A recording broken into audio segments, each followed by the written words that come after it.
Happy birthday.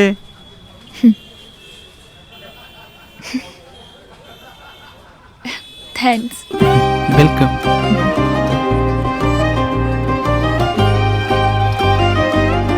അനുഭവിച്ചറിയൂ സ്നേഹത്തിന്റെ രുചി. The salt restaurant, Thoppumpady, Kakkanad and Panampilly Nagar. AICC ഡെലിഗേഷന്റെ ഛത്തീസ്ഗഡ് സന്ദർശനം കന്യാസ്ത്രീകളെ നേരിൽ കണ്ടു. കന്യാസ്ത്രീകളുടെ അറസ്റ്റുമായി ബന്ധപ്പെട്ട് AICC ഡെലിഗേഷൻ ഛത്തീസ്ഗഡിലെത്തി ജയിലിൽ അടച്ച സന്യാസിനിമാരെ കണ്ടു.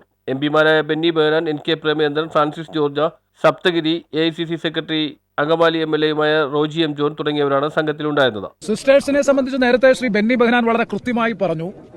അവരെ സംബന്ധിച്ചിടത്തോളം ഈ കാര്യത്തിൽ ഒരു മാലഫൈഡ് ഇന്റൻഷനുമില്ല.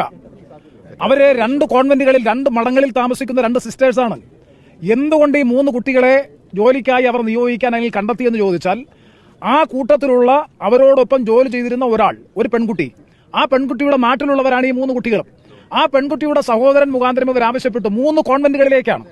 അവർ 3 സ്ഥലത്ത്, ആഗ്രയിലും വേറെ സ്ഥലം ഷെഡോളിലേക്കും വേറെ പോകുന്ന വഴിക്ക് വേറെ സ്ഥലം 3 കോൺവെന്റുകളിലേക്കാണ് ഇവർക്ക് ആളെ ആവശ്യമായി വന്നത്. അതിനുവേണ്ടിയിട്ട് അവിടെ ജോലി ചെയ്തിരുന്നയാളിന്റെ സഹോദരനെ നിയോഗിച്ചു. അവർ കൊണ്ടുവന്നു. ഇവർ 2 ട്രെയിനിലാണ് ഇവിടെ വന്നു ചേർന്നത്. അവിടെ വെച്ചാണ്, റെയിൽവേ സ്റ്റേഷനിൽ വെച്ചാണ് അവർ കണ്ടുമുട്ടുന്നത്. അങ്ങനെ അവരെ കൊണ്ടുപോകാൻ ശ്രമിക്കുന്ന ഘട്ടത്തിലാണ് പ്ലാറ്റ്ഫോം ടിക്കറ്റ് ഇല്ലാത്തതിന്റെ പേരിൽ സംഘം ഛത്തീസ്ഗഡിൽ ദുർഗ് ജയിലിൽ കഴിയുന്ന സിസ്റ്റർ പ്രീതി, സിസ്റ്റർ വന്ദന എന്നിവരെ നേരിൽ കണ്ടു. News bureau, Kochi.